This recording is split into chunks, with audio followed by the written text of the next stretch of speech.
Olá, meus amigos, tudo bem? Mais uma vez passando aqui. Deixa eu me apresentar. Para quem não me conhece, meu nome é Júlio Aranha, sou do setor educacional privado, já atuo há praticamente 30 anos no setor. Nós sabemos hoje que as escolas, o setor de educação básica privada hoje é um dos setores que mais cresceu.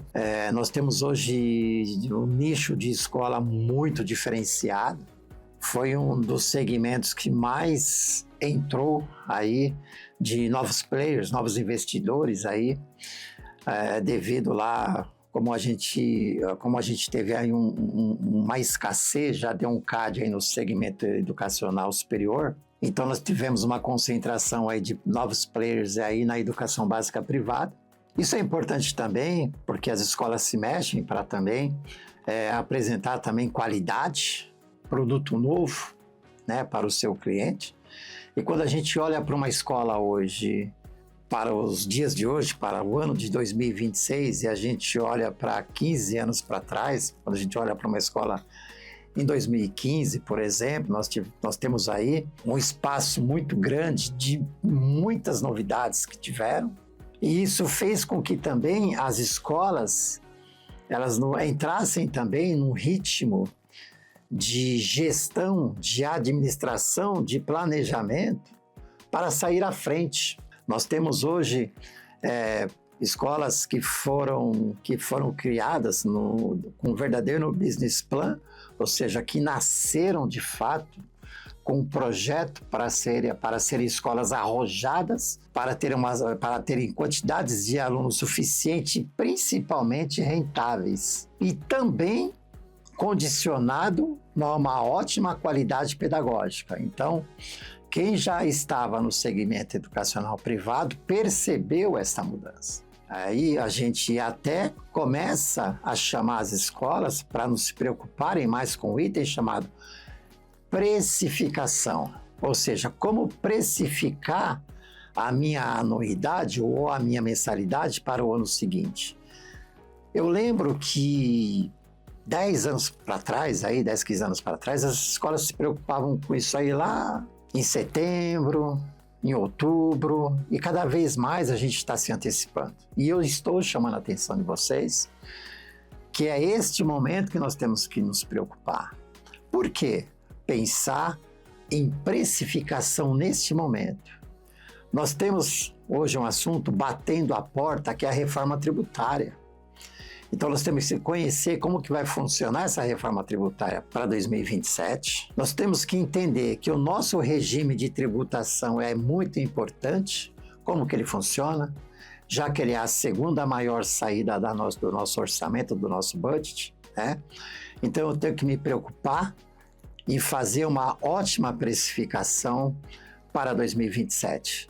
Eu vejo que muitas escolas ficam ali durante o ano esperando para ver o que o concorrente vai fazer de reajuste para depois ela olhar, e às vezes ela faz o mesmo dentro da estrutura dela ou ela faz alguma coisa diferenciada. Um item que eu quero chamar a atenção das escolas, dos empresários de educação, dos mantenedores, é que isso vai servir de referência para a sua escola ou para você. Ou seja, o indicador ou o reajuste que foi feito numa escola que é concorrente à sua, isso aí foi um remédio, ou seja, que foi aplicado para aquela escola, olhando para dentro da estrutura dela. Então, eu como mantenedor, né, e eu estou fazendo um papel aqui, olhando para o mantenedor, para o empresário de educação, e sendo aqui eu fazendo o papel de consultor, que atendo a diversas escolas no Brasil inteiro, e eu chamo a atenção que é neste momento que as escolas têm que se preocupar, é olhar para dentro da sua estrutura, saber que ela fez um diagnóstico econômico e financeiro muito bem feito, saber exatamente qual o orçamento que essa escola tem, saber exatamente qual a quantidade de alunos necessário por turma, qual que é o preço praticado hoje, qual é a lucratividade que eu quero ter em 2027, fazendo simulações com crescimentos quantitativos de aluno, de uma forma geral, e depois dentro de cada turma, eu vou abrir aqui um exemplo para vocês. Eu já tive clientes, já fiz projetos de diagnóstico financeiro em escola, na mesma região, onde uma escola tinha 900 alunos, uma outra com 720 alunos, com os preços muito parecidos. Aquela com 900 alunos, ela tinha um resultado final bom. Aquela com 720 alunos, ela conseguia ter um resultado final melhor ainda. Significa que algo está sendo feito dentro dessa gestão. Eu tenho que saber explorar a quantidade máxima de aluno por turma e principalmente de alunos pagantes. Saber qual que é a turma que eu consigo operar com ponto de equilíbrio.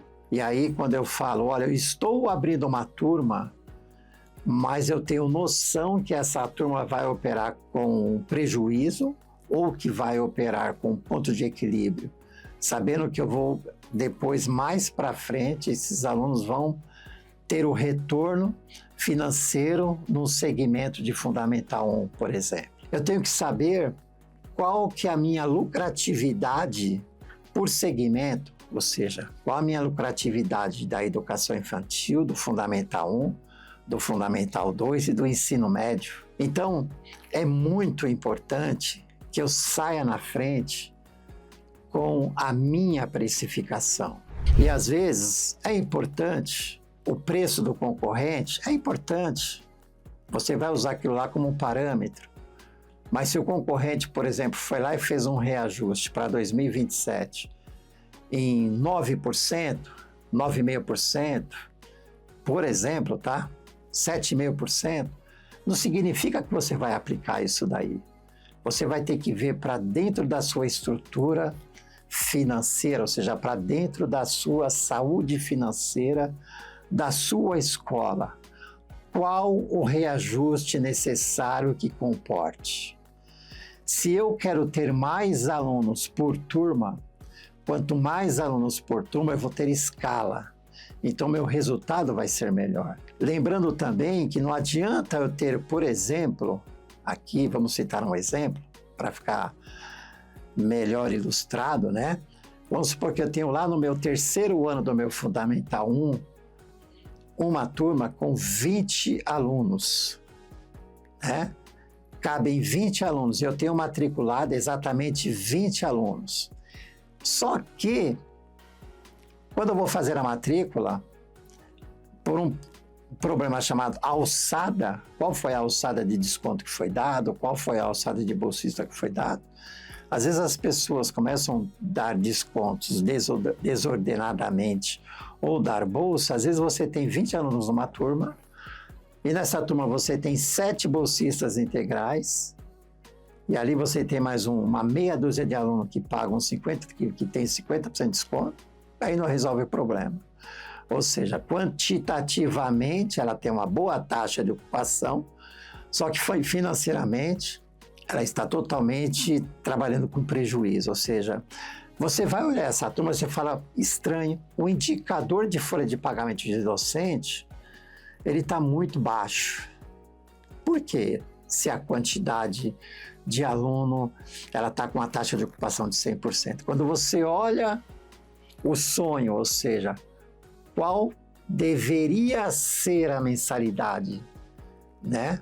De 12 ou 13 parcelas, dependendo de cada escola, você projeta ali um valor cheio da turma e aí depois você entra em cada turma e você vê os descontos que foram concedidos, as bolsas que foram concedidas e ali você vê ali a sua receita líquida. Então, você tem 20 alunos matriculados, onde na realidade somente 6 ou 7 alunos pagam a escola na proporção. Então não resolveu o problema. E é esse cuidado que eu ainda vejo nas escolas, que as escolas pecam bastante, tá bem? Então, para você fazer uma precificação com calma, né, com coerência, é muito importante, neste momento, você iniciar esse projeto.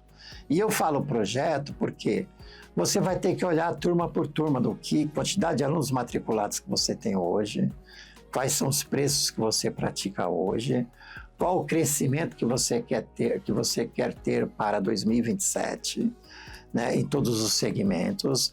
É muito importante você saber ali, né, quais os resultados e projeções ali por cada segmento, educação infantil, Fundamental 1, Fundamental 2, ensino médio. Nós sabemos hoje que a educação infantil tem as suas particularidades, né? Nós sabemos ali que o ensino médio também tem as suas particularidades, porque nós sabemos que o docente, o valor da hora-aula do docente é muito maior, então eu tenho que saber qual a qualidade pedagógica que eu estou trabalhando. E um ponto fundamental que nós chamamos a atenção dos mantenedores é o seguinte: qual que é o meu indicador de qualidade pedagógica, né, perante o mercado?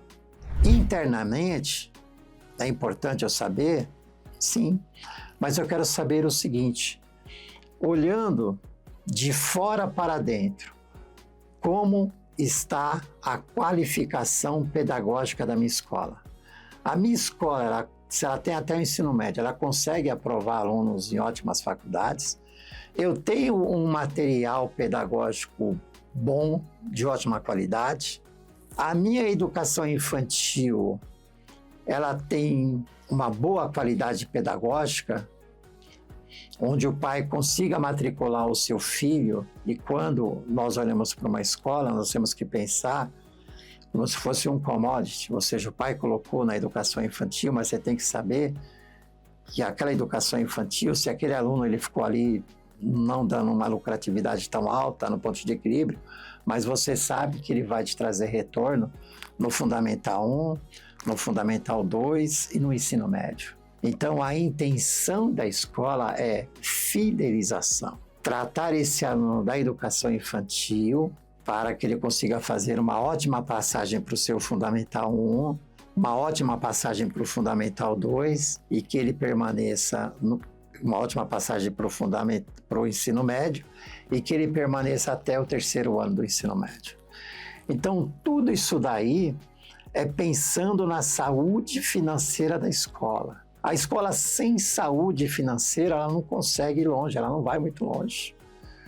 Normalmente, uma escola que ela não tem saúde financeira, ela começa a ter indicadores dentro do seu orçamento, que é muito natural a gente ver, ela pagando impostos atrasados de anos anteriores. Por que acontece isso daí? Porque lá atrás ela já está trazendo esse problema de saúde financeira. Então ela deixa de pagar esses impostos, começa a parcelar esses impostos, e esses parcelamentos eles vão prejudicando os anos sucessivos, ou seja, os anos para frente.